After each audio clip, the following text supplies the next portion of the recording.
You want to make a video on how to take off your front wheel on your Civic there, and it seems kind of trivial, but maybe your first time getting started on working on Civics and might not know how to do this. So I like to use a half-inch. This is a 95 Civic.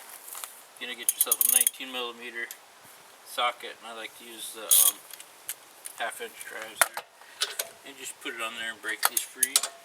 I already kind of broke them free, so they're not normally this loose.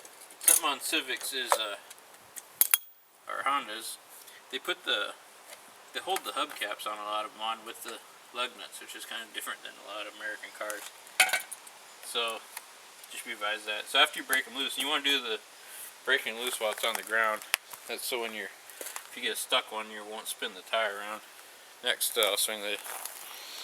Next, you're gonna get yourself a jack, and well, let me get a better camera angle. I'm down in the front of the car, and what I want to show you is the lift point. That's right here, and it's off-centered. It's towards the driver's side, and so I like to get a 4x4 and put it on my jack, and that'll help me get a little bit higher clearance, and I'll show you that. I'm going to set that up and show you what it looks like. So I got my jack, my 4x4, and hopefully it's showing up on camera, and there's that lift point. And you do this so you can get the car jacked up higher than you normally could. And so what I'll start doing is just start jacking this up. And it's a good idea to chock the back wheels. If you set your parking brake, that should be good enough. But so that's the wheel we're working on. So we're going to jack it up, and I'll show you the lift point after we get up in there. Okay, here I've got it jacked up, and you can see why I use that 4x4.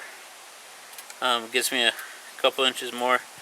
And what that's doing for me is letting me get this wheel way up off the ground. Here's my jack stand, and I think this is, this is a 2-ton jack stand. So if you look under here, right there is a little tab thing. That's your jack stand spot. So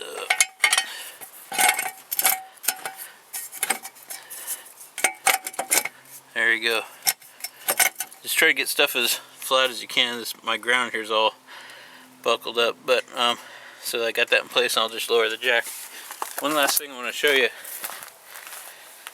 on the jack is you should have a jack with wheels on it, and it's going to move and adjust. So you want to keep that weight underneath all centered right there. So don't be scared if your jack's moving in and out. That's normal. So at this point you want to take your lug nuts off. They just unscrew.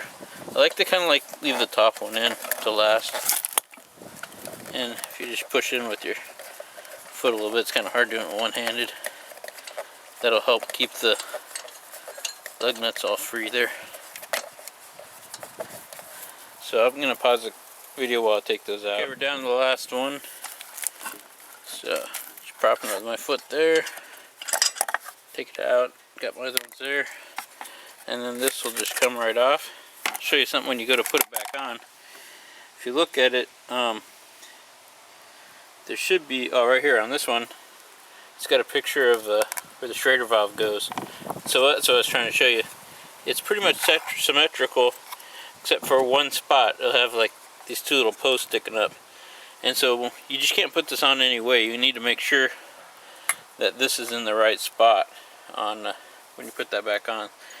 So that'll save you some time and pain there, if you know that tip. So just put your lug nuts in your wheel cap, and then this will just come right off at this point. Kind of hard one-handed, and there you got your wheel off. So that's all there is to it.